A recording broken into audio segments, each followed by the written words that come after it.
Елімізде кейбір олимпиадалық спорт түрлеріне жасалған жағдай мардымсыз. Отандық мамандар осылай дабыл қағуда. Әсіресе байдарка мен каноэда еске кесу сияқты ерекше спорт түрлері ел ішінде елене бермейді. Көрсеткіштерде көңіл көншітпейді. Қызықта қиын спорт түрінің Қазақстандағы қазіргі жай-күйімен тілшіміз танысып қайтты.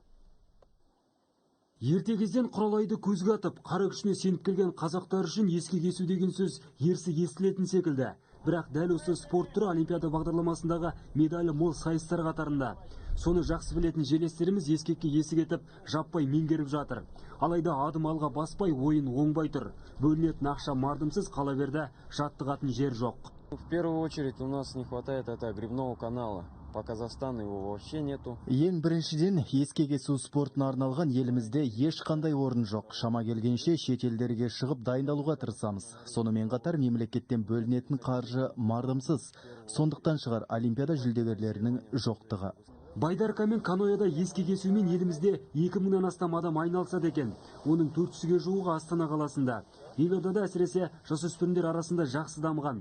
Солардың бірі Ақсат Бекбосын. Әлемдік және құрлықтық бәсекелерде бірнеше рет топ жарған жерлесіміз жаңа спорттың жемісін көру үшін қажыр қайрат пен жігітке тән жігер қажет дейді. Енді дамып келе жатқан спорт. Содан кейін көп тренировка жасау керек Еуропадағыдай. Оларда басқа тренировка, бізде басқа. Енді әркімде әр жағда әрқалай ғой тренировкалар. Жайлап енді Құдай қаласа олимпиаданың шын жалауын көтереміз. Тағы бір түйткілді мәселе. Спорттық жабдықтардың бағасы удай қымбат. 3000 мен 5000 еуро аралығында. Мұны қатардағы спортшылардың қалтасы көтермейтіні хақ.